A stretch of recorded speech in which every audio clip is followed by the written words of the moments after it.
Hello guys, for today's video ay nagluto po ako ng pansit. At nasa kalagitnaan po ako guys ng pagluluto ng pansit guys, nang maubos po yung gas ng LPG namin po. Kaya mabuti na lang at may mga kahoy po kami sa labas. So to the rescue po yung mga kahoy. Ito po guys. So dahil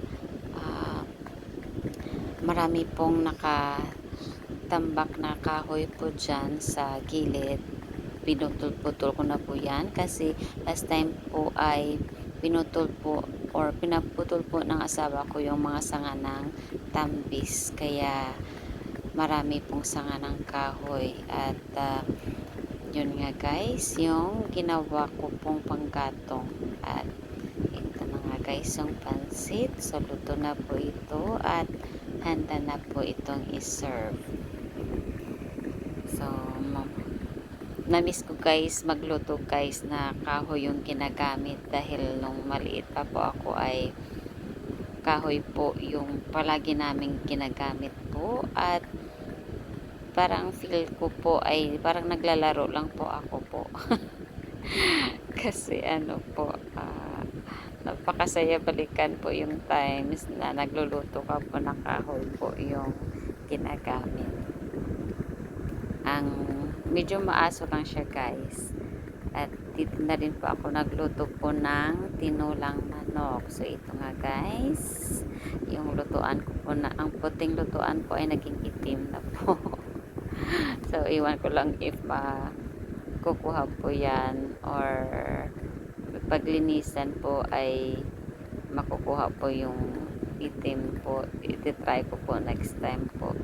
So ito nga guys, dahil wala po akong ibang lutuan po na malalim, kaya ito po yung ginamit ko. At dito po ako nagluto ng tinulang manok.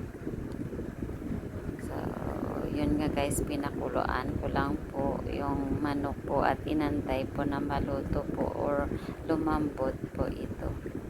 So ito po yung disadvantage pagkahoy guys, kasi ano po siya guys, maaso po siya, pero masaya po guys. At ito na nga guys, nang maluto yung manok ay inilagay ko po yung mga kapayas at saka naglagay na rin po ako ng sili. At ito nga guys, tinimpla ko po ito ng asin, naglagay na rin po ako ng chicken cube at saka paminta po guys.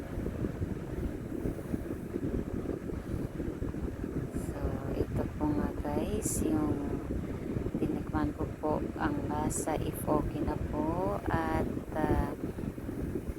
nang maluto na po yung papaya po guys ay ano po, naglagay po ako ng malunggay.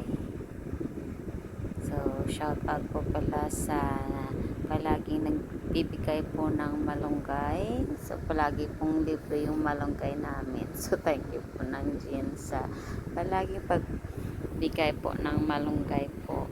So ito nga guys, luto na po yung papaya, kaya ilalagay ko na po ito yung malunggay po. So napaka masustansya po yung malunggay, kaya masarap po ito sa ano po, masarap po humigop ng sabaw po na may malunggay. At ito na nga guys, konti, pakuluan lang po natin ito ng konti at saka ihanda na po ito. So yun nga guys,